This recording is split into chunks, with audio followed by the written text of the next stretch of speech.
주님의 마음이란 제목으로 하나님의 말씀 이렇게 나오도록 하겠습니다. 이 마태복음을 보시면 은혜, 믿음, 회복이라는 이 세 가지 구원의 패턴이 계속해서 반복해서 나타납니다. 은혜란 하나님께서 먼저 우리를 찾아오시고 우리를 불러주시는 겁니다. 복음서를 보면 항상 예수님이 먼저 죄인들을 찾아가시고 그들을 불러주십니다. 이것을 우리는 은혜라고 부릅니다. 믿음이란 우리를 부르시는 주님의 부르심에 반응하는 것입니다. 우리는 오직 예수님을 통해서만 하나님 나라에 들어갈 수 있습니다. 예수님께서 우리를 하나님의 나라로 불러주십니다. 하나님의 말씀이신 예수님이 우리를 부르실 때에 성령께서는 우리 안에서 우리가 예수님께로 나아갈 수 있도록 계속해서 우리를 감동시켜 주십니다. 이 삼위 하나님의 부르심에 감사하는 마음으로 순종해서 예수님을 통해 하나님 아버지께로 나아가는 것, 이것을 우리가 믿음이라고 부릅니다. 세 번째로 우리가 하나님께서 은혜로 우리를 불러주시고 우리가 믿음으로 그 은혜에 반응하면 우리 안에 어떤 일이 일어납니까? 회복이 일어납니다. 회복은 우리 삶 가운데 일어나는 구원의 열매라고 볼 수 있습니다. 우리를 부르시는 하나님의 은혜에 믿음으로 반응해서 하나님 나라에 들어가면 우리 삶에는 놀라운 회복이 일어납니다. 이것이 이제 그 복음서가 우리에게 계속해서 가르쳐주는 하나님 나라의 놀라운 권능입니다. 오늘 본문은 예수님께서 세리 출신의 마태를 제자로 부르시는 내용입니다. 오늘 본문 역시 은혜, 믿음, 회복이라는 이 구원의 패턴이 나타납니다. 하지만 바리새인들은 예수님의 구원을 통해 이 하나님의 강력한 사랑이 드러났음에도 그 은혜를 깨닫지를 못합니다. 예수님께서는 이들의 잘못을 지적하시면서 제자들이 소유해야 할 주님의 마음이 무엇인지를 우리에게 가르쳐 주십니다. 세 부분으로 나눠서 오늘 본문을 살펴보겠습니다. 먼저 주님의 부르심, 두 번째 두 가지 반응, 세 번째 주님의 마음입니다. 주님의 부르심, 두 가지의 반응, 주님의 마음. 먼저 주님의 부르심입니다. 9절입니다. 예수께서 그곳을 떠나 지나가시다가 마태라 하는 사람이 세관에 앉아있는 것을 보시고 이르시되 나를 따르라 하시니 일어나 따르니라.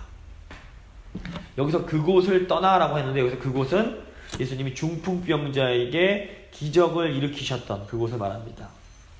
예수님은 그곳에서 구원과 회복의 역사를 일으키셨습니다. 예수님은 하지만 그곳에 머물지 않으시고 또다시 구원과 회복이 필요한 사람들을 찾아서 움직이십니다. 그리고 세관에 앉아있는 마태라는 사람을 보시고 나를 따르라 라고 불러주십니다. 이 본문이 우리에게 알려주는 굉장히 중요한 진리가 있습니다. 우리 주님은 구원받을 자를 항상 먼저 찾아다니시면서 그들을 부르시는 분이십니다. 우리 신앙에 있어서 하나님이 어떤 분이신지를 아는 것이 굉장히 중요합니다. 어떤 의미에서 우리 믿음에서 가장 중요한 것이 하나님을 제대로 아는 겁니다. 우리가 하나님을 어떤 분으로 생각하느냐에 따라서 우리 삶의 나머지 대부분이 다 결정이 됩니다. 많은 사람들이 기독교를 믿지 못하는 중요한 이유 중 하나가 하나님을 오해하기 때문입니다. 보통 사람들은 만약에 신이 존재한다면 어떻게 세상이 이렇게 고통스러울 수 있는지를 묻곤 합니다. 그리고 신이 인간에게 이런 고통을 주는 것이라면 그 신은 잔인한 신이며 또 만약 신이 이런 고통을 원하지 않는데도 우리에게 이런 고통이 있다면 그런 신은 무능한 신이다 라고 얘기를 합니다. 사람들이 하나님에 대해서 이런 오해를 하는 이유는 성경이 아닌 다른 것에서 출발하기 때문입니다. 철학을 공부해 보셨는지 모르겠지만 아리스토텔레스라고 그 유명한 그리스의 철학자가 있습니다. 이 철학자는 이성에서 출발해서 하나님을 이해하려고 했습니다. 아리스토텔레스는 세상 모든 만물에는 원인이 있을 텐데 그 원인을 계속해서 추적하다 보면 결국에는 최초의 원인이 있지 않겠느냐. 그것이 바로 신이다 라고 말을 합니다. 이런 논리로 아리스토텔레스는 철학적인 신에 대해서 사유를 했습니다. 예를 들어서 나를 있게 한 것은 부모님이고 부모님이 있게 한 것은 그 부모님이고 이런 식으로 계속 올라가다 보면 최초의 인간을 있게 한 존재가 있을 텐데 그분이 바로 신이라는 것입니다. 물론 이 설명도 어떤 의미에서 틀린 것은 아닙니다. 하나님께서 우리 인간 존재의 최초의 원인이시라는 것은 분명한 사실입니다. 하지만 이런 철학적인 설명만으로는 우리가 믿고 있는 하나님을 온전히 설명할 수가 없습니다. 이런 철학적인 신은 기껏해야 인간과 세상 만물을 존재하게 한 어떤 창조주가 있겠구나 정도만 설명할 수 있지, 이 창조주가 우리와 어떤 관계인지를 알 수는 없습니다. 하지만 우리가 믿는 하나님은 어떤 하나님이십니까? 인간과 세상을 창조하셨을 뿐 아니라 우리를 사랑하셔서 우리와 사랑의 교제를 나누기 원하시고, 심지어 우리가 하나님을 배신하고 그분을 떠났음에도 끝까지 우리를 사랑하셔서 계속해서 죄로 인해 고통받는 우리를 찾아오시며 우리를 불러주시는 분이십니다. 성경이 가르쳐주는 하나님은 우리를 창조하셨을 뿐 아니라 우리가 상상할 수 없을 만큼 우리를 사랑하시는 분이십니다. 이 사랑의 절정이 무엇입니까? 하나님께서 스스로 인간이 되어 오셔서 십자가 위에서 우리를 대신해 죽으심으로 우리가 다시 하나님의 품으로 돌아갈 수 있는 그 길을 열어주신 것입니다.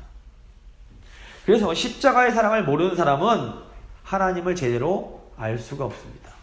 그 사람이 아무리 지능이 뛰어나고 위대한 학자라 해도 십자가의 사랑을 모르면 하나님을 제대로 알 수 없습니다. 하나님 우리에게 성경을 주신 이유도 바로 이 성경을 통해서 우리 주님의 마음을 알려주시려는 것입니다.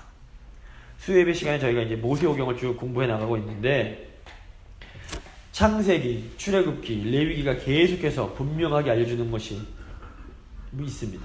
그것이 무엇입니까? 여호와 하나님은 언약 백성들과 함께 하시기 위하여 계속해서 우리를 찾아오시는 분이라는 것입니다. 우리는 성경을 통해서 언제나 먼저 우리를 찾아오시고 우리를 먼저 사랑의 그 목소리로 불러주시는 하나님의 은혜를 볼 수 있어야 합니다. 하나님의 말씀인 성경은 지금도 우리를 지으신 하나님께서 우리를 부르고 계심을 말씀합니다. 은혜의 하나님께서 지금도 이 자리에 있는 우리를 부르고 계십니다. 우리가 믿음으로 반응할 때에 하나님은 우리를 안아주시고 우리에게 놀라운 회복을 허락해 주십니다. 두 번째, 두 가지 반응입니다. 9절을 보시면 주님의 부름을 받은 마태가 일어나 따랐다 라고 기록을 합니다. 영어로 이 부분을 보면 Matthew got up and followed him 입니다. 마태복음은 오늘 본문에 나오는 이 세리였던 마태가 나중에 사도가 돼서 쓴 복음서입니다. 이 마태가 자기 얘기를 쓰고 있는 것입니다. 마태는 일어나 따르니라 라는 이 두 동사로 자신의 믿음에 관한 모든 것을 설명합니다. 우리가 특별히 주목해야 할 단어가 바로 일어나 라는 단어입니다. 복음서를 보시면 다른 제자들이 예수님을 따를 때는 그냥 즉시 따르니라 라고만 되어 있습니다. 그런데 유독 마태의 경우에는 일어나 따르니라 라고 하면서 이 일어나 got up 이라는 말이 강조가 됩니다. 마태복음뿐 아니라 마가복음과 누가복음을 보셔도 마태가 예수님을 따르는 내용에는 일어나 라는 단어가 꼭 반드시 같이 포함이 됩니다. 그것은 마태가 앉아있던 자리 때문입니다. 9절을 보시면 마태는 세관이라는 자리에 앉아 있었습니다. 세관은 세금을 걷는 사무소입니다. 당시 세리는, 예수님 당시 세리는 두 종류가 있었습니다. 하나는 일반 세를 수금하러 다니는 일반 세리가 있었고, 마태처럼 세관에 앉아서 통행세와 같은 세금을 거두는 그런 세관 세리가 있었습니다. 이 중에서도 이 세관 세리는 더 악질적으로 세금을 걷어서 불의한 방법으로 부를 축적하는 사람들로 유명했습니다. 이 세리는 부정적으로 재산을 축적할 뿐 아니라 유대인들이 증오하는 로마 정부를 위해서 일했기 때문에 예수님 당시 유대인들은 이 세리를 도적이나 죄인들과 똑같은 부류로 취급을 했습니다. 예수님 당시 세리는 마치 우리나라 일제시대의 조선인 출신의 일본 순사처럼 자기 민족의 피를 빨아서 자기의 부귀영화를 누리는 그런 종류의 사람들이었습니다. 이 마태가 앉아있던 세관이라는 자리는 그렇기 때문에 양심적으로는 좀 찔리지만 육신적으로는 굉장히 안정되게 살아갈 수 있는 그런 자리였습니다. 마태는 사람들에게 욕을 먹고 죄인 취급을 당할지언정 경제적으로는 부유하고 생활적으로 아주 안정된 생활을 할 수 있었던 사람입니다. 근데 오늘날 많은 사람들이 이 마태처럼 살아갑니다. 자신들의 삶이 하나님 보시기에 바른 삶이 아니라는 것을 알고 있습니다.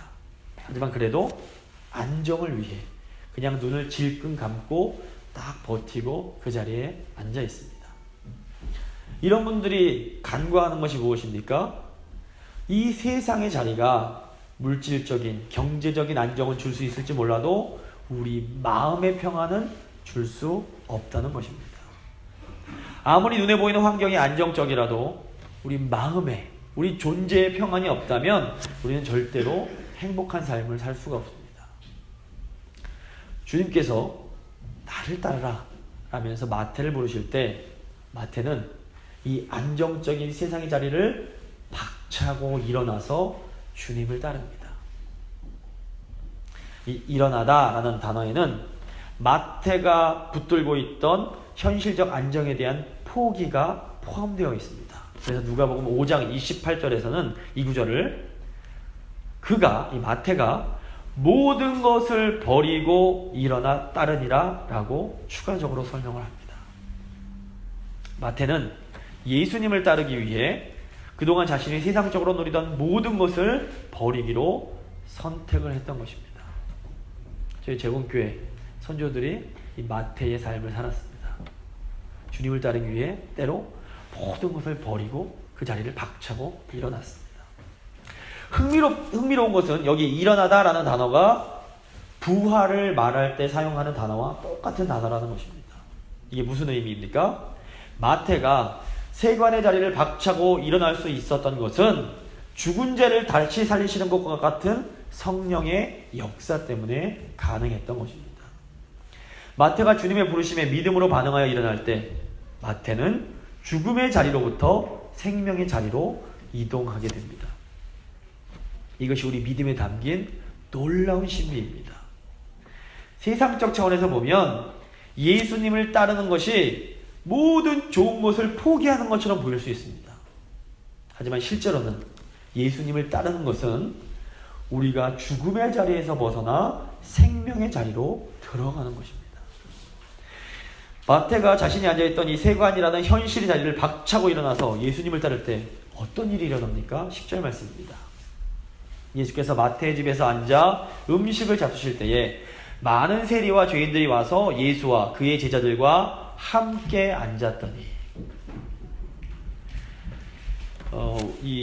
헬라 원문을 보시면 10절 앞에 이런 일들이 일어났다라는 말이 첨가되어 있습니다. 마태의 믿음이 가져온 결과가 무엇입니까? 예수님께서 마태의 집에서 마태와 함께 식사를 하십니다. 밥 한 끼 같이 먹는 게 뭐 그리 대단한가 싶으실지 모르지만 유대인들에게 있어서 함께 식사를 한다는 것은 오늘날 식사하는 것과는 또 다른 차원의 아주 그런 특별한 의미가 있었습니다. 당시 유대인들의 식사 방법은 오늘날 우리들의 방법과 전혀 달랐습니다. 유대인들은 식탁에 이렇게 옆으로 비스듬히 누워서 옆 사람에게 기대서 식사를 했습니다. 그래서 식사할 때 서로의 몸이 서로 닿을 수밖에 없었습니다. 예수님과 제자들은 당시 죄인 취급을 받던 마태와 몸을 부대끼면서 함께 식탁 교제를 하셨던 것입니다. 예수님과 제자들이 죄인 취급을 받던 마태와 함께 식사를 하시자 다른 세리와 죄인들도 예수님과 한 식탁에 앉게 됩니다. 주님의 부르심에 믿음으로 응답한 마태 한 사람의 결단이 다른 죄인들까지도 주님 앞으로 설 수 있는 용기를 주었던 것입니다. 그런데 예수님께서 죄인들과 함께 식사하는 모습을 본 바리새인들은 전혀 다른 반응을 보입니다. 11절입니다. 바리새인들이 보고 그의 제자들에게 이르되 어찌하여 너희 선생은 세리와 죄인들과 함께 잡수시느냐. 율법에 따르면 거룩하지 못한 것과 접촉을 하면 부정해지기 때문에 유대인들이 이 접촉에 굉장히 민감했습니다. 죄인들과 함께 식사를 한다는 것은 그들과 몸이 접촉되는 것이고 그로 인해 거룩이 깨지고 부정해지는 것을 의미했습니다. 바리새인들은 예수님이 죄인들과 함께 식사하시는 것을 보면서 아니 어떻게 저렇게 더러운 사람들과 함께 몸을 부딪히면서 밥을 먹을 수 있지? 죄인들과 접촉하면 부정해진다는 것을 과연 저 예수는 모른단 말인가? 라는 식으로 반응을 합니다. 예수님은 바로 직전에 중풍병자를 향해서 하나님만이 하실 수 있는 죄사함을 선포하셨습니다. 그리고 이제는 더러운 죄인들과 한 식탁에서 식사를 하심으로 유대인들이 소중하게 여기는 정결법을 막 깨뜨리고 계신 것입니다. 예수님의 이런 행동은 당시 바리새인들이 도저히 이해할 수 없는 굉장히 이상한 행동이었습니다. 예수님은 당시의 격언을 사용해서 이런 바리새인들의 생각에 대해서 답을 주십니다. 12절입니다. 예수께서 들으시고 이르시되 건강한 자에게는 의사가 쓸데없고 병든 자에게라야 쓸데있느니라. 여기서 병든 자는 세리들과 죄인들이고 건강한 자는 예수님을 대적하는 사람들이며 의사는 예수님을 의미합니다. 왜 하나님을 잘 믿는다는 바리새인들이 죄인들을 구원하시고 회복시키시는 예수님의 사역을 이해하지 못했을까요? 예수님과 바리새인들의 결정적인 차이는 하나님의 뜻을 행함에 있어서 우선권을 어디에 두는가에 있었습니다. 바리새인들의 경우에는 하나님의 뜻을 행하는 것의 우선권을 정결 규례를 지키는 것에 두었습니다. 율법 지키는 것에 하나님의 뜻을 먼저 두었습니다. 누가복음 10장 보시면 선한 사마리아의 비유가 나옵니다. 이 얘기를 봐도 제사장과 레위인이 강도 만난 사람을 돕지 못하고 피해서 갑니다. 이것은 그들이 천성적으로 못된 사람들이었기 때문이라기보다는 강도 만난 사람을 돕는 것보다 정결 규례를 잘 지키는 것이 보다 더 하나님 뜻을 잘 행하는 것이라고 이들이 생각했기 때문입니다. 하지만 예수님은 강도 만난 사람을 도운 사마리인이야말로 이웃을 사랑하라는 하나님의 뜻을 온전히 행한 자라고 말씀하십니다. 실제로 예수님은 복음서를 보시면 언제나 도움이 필요한 사람들을 돕는 것에 우선권을 두십니다. 때로 예수님은 도움이 필요한 사람들을 돕기 위해서 율법을 뛰어넘는 아주 파격적인 행동을 하곤 하십니다. 이것은 율법이 중요하지 않기 때문이 결코 아닙니다. 예수님은 적극적으로 이웃을 돕는 것이야말로 율법을 지키는, 율법의 참된 정신을 지키는 것임을 가르쳐 주길 원하셨습니다. 예수님은 스스로를 죄인으로 여기고 있는 마태를 찾아가셔서 그를 제자로 불러주십니다. 마태가 이 부르심에 응답해서 믿음으로 반응하자 다른 많은 죄인들이 주님 앞에 설 수 있었습니다. 죄인인 우리가 주님의 은혜를 깨닫고 믿음으로 예수님 앞으로 나아가면 바로 연약한 우리의 모습을 보고 다른 사람들이 용기를 얻게 됩니다. 그리고 주님 앞으로 갈 수 있게 됩니다.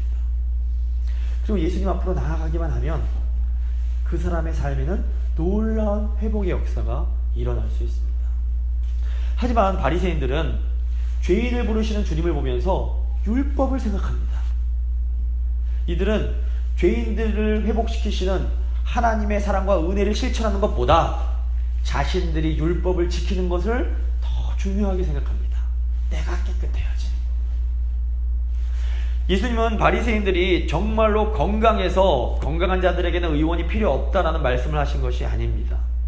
스스로 건강하다고, 나는 의롭다고 착각하는 사람들은 하나님께서 회복의 은혜를 주시고 싶어도 그 은혜를 받지 못하기 때문입니다. 스스로 자신이 얼마나 문제가 많은 사람인지, 내가 얼마나 죄인지를 깨달은 사람만이 겸손하게 예수님의 도우심을 구할 수 있습니다. 우리 주님은 지금도 내가 너희를 구원할 테니 너희는 나를 따르거라 라고 우리를 부르고 계십니다. 우리가 겸손히 우리의 문제를 인정하고 죄악된 우리의 자리에서 일어나서 주님을 따를 때 주님은 우리에게 놀라운 회복을 베풀어 주실 수 있습니다. 그뿐 아니라 우리의 믿음의 결단은 다른 사람들이 주님께 나아갈 수 있는 아주 복된 통로가 되어줄 수 있습니다.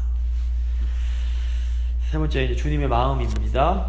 본문에 나오는 예수님의 말씀을 통해서 우리는 무엇보다 주님의 마음을 배울 수가 있습니다. 13절 말씀입니다. 너희는 가서 내가 긍휼을 원하고 제사를 원하지 아니하노라 하신 뜻이 무엇인지 배우라. 나는 의인을 부르러 온 것이 아니요 죄인을 부르러 왔노라 하시니라. 예수님께서는 호세아 6장 6절에 나오는 나는 인애를 원하고 제사를 원하지 아니하며 번제보다 하나님 아는 것을 원하노라 라는 이 호세아 선지자의 말씀을 인용하시면서 나는 의인을 부르러 온 것이 아니라 죄인을 부르러 왔다라고 말씀하십니다. 여기 긍휼 또는 인애라고 번역된 히브리어는 헤세드란 단어입니다. 이 헤세드는 하나님께서 자기 언약 백성에게 베푸시는 변함없고 신실한 은혜를 의미합니다. 반면 제사나 번제는 하나님의 백성들이 하나님께 드리는 예배를 의미합니다.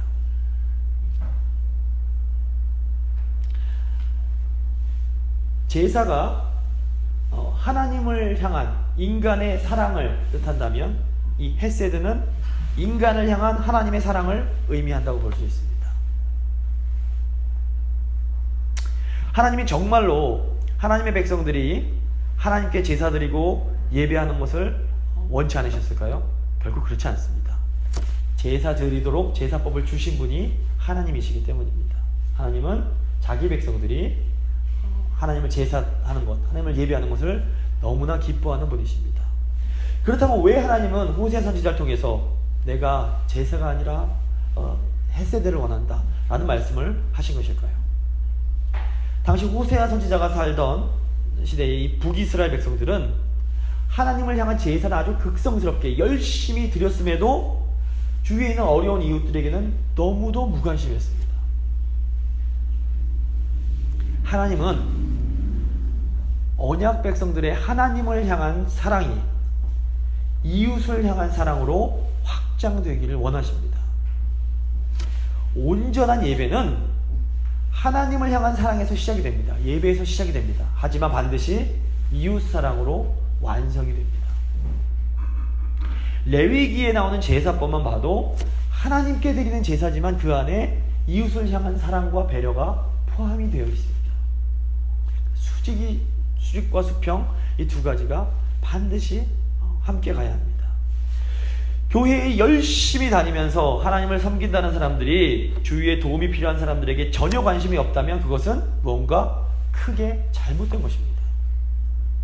이런 분들은 겉으로는 내가 하나님을 섬긴다, 하나님을 위한다라고 말하지만 사실은 자기의 욕망을 위해서 하나님을 예배하고 있을지 모릅니다. 출애굽기 32장을 보시면 이스라엘 백성들이 자기들이 만든 금송아지 앞에서 번제와 화목제를 드리고 그 앞에서 먹고 마시며 막 뛰놉니다. 우리가 기억해야 할 것은 이 금송아지를 섬겼던 사람들이 다른 이스라엘 사람들에게 했던 그 말입니다. 출애굽기 32장 8절입니다. 그들이 내가 그들에게 명령한 길을 속히 떠나 자기를 위하여 송아지를 부어 만들고 그것을 예배하며 그것에게 제물을 드리며 말하기를 이스라엘아 이는 너희를 애굽 땅에서 인도하여 낸 너희 신이라 하였도다. 금송아지를 만든 사람들은 자기들이 섬기는 신이 자신들을 이스라엘 백성들을 애굽 땅에서 인도하여 낸 여호와 하나님이다 라고 외쳤습니다. 하지만 하나님께서 보시기에 이들의 모습은 가증스러운 우상 숭배에 불과했습니다.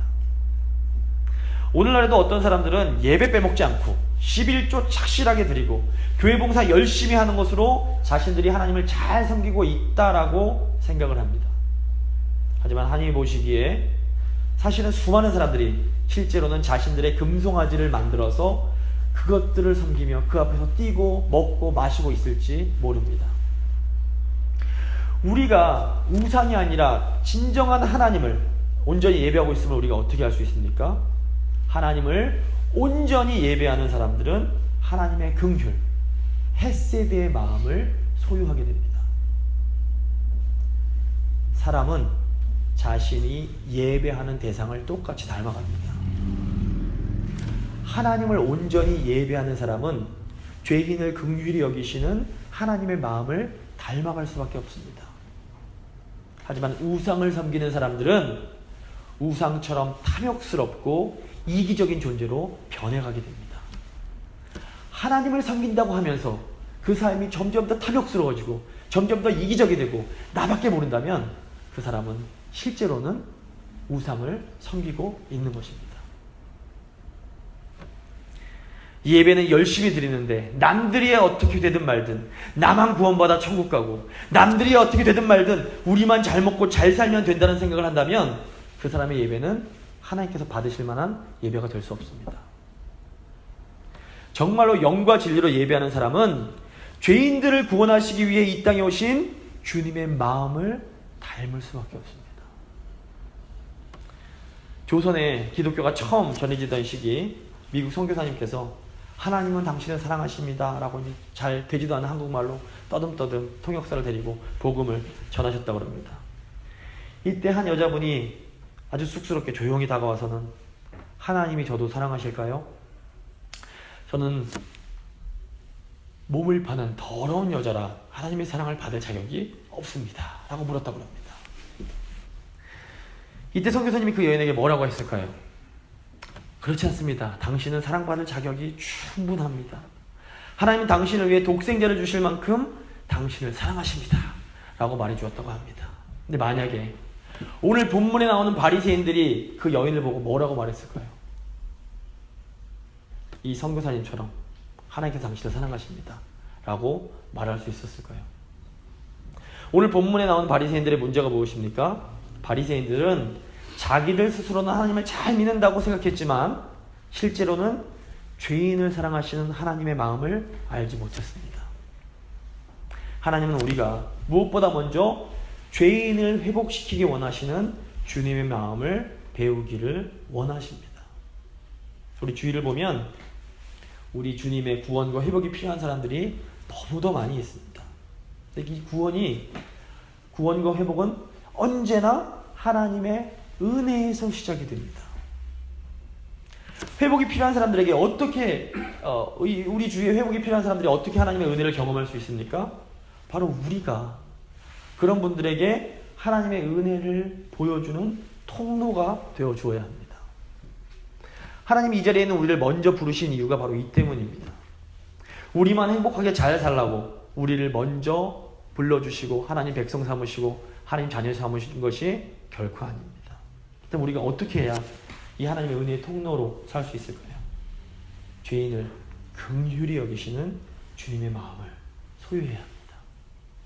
말씀을 마무리 짓겠습니다. 우리는 건강한 자입니까? 병든 자입니까?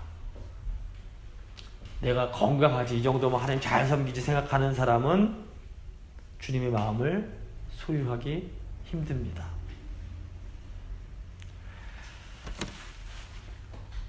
내가 병들었다는 것을 인정하고 내가 하나님 앞에서 구제불능인 죄인이라고 고백하는 사람만이 주님의 마음을 소유할 수 있습니다. 우리를 향한 주님의 마음이 무엇입니까? 하나님 우리가 죄로 인해 고통받는 사람들에게 아버지의 사랑을 보여주는 은혜의 통로가 되기를 바라십니다. 그러기 위해서 우리는 먼저 하나님의 은혜를 믿음으로 받아들임으로 먼저 회복을 경험해야 합니다. 은혜의 하나님께서 지금도 우리를 부르고 계십니다. 우리가 믿음으로 주님께 나아가기만 하면, 일어나 주님을 따르기만 하면 주님은 우리 삶 가운데 놀라운 회복을 허락해 주십니다. 그리고 우리의 회복 자체가 죄로 인해 힘들어하는 다른 사람들에게는 힘과 용기가 되어줄 수 있습니다. 이 시간 언제나 변함없이 우리를 찾아오시고 우리를 불러주시는 하나님의 은혜를 기억하면서 주님 저희가 믿음으로 하나님의 그 은혜에 응답하여 우리의 자리에서 일어나 주님을 따르기 원합니다 하는 간절한 마음으로 한번 기도하기 원합니다. 기도하시겠습니다.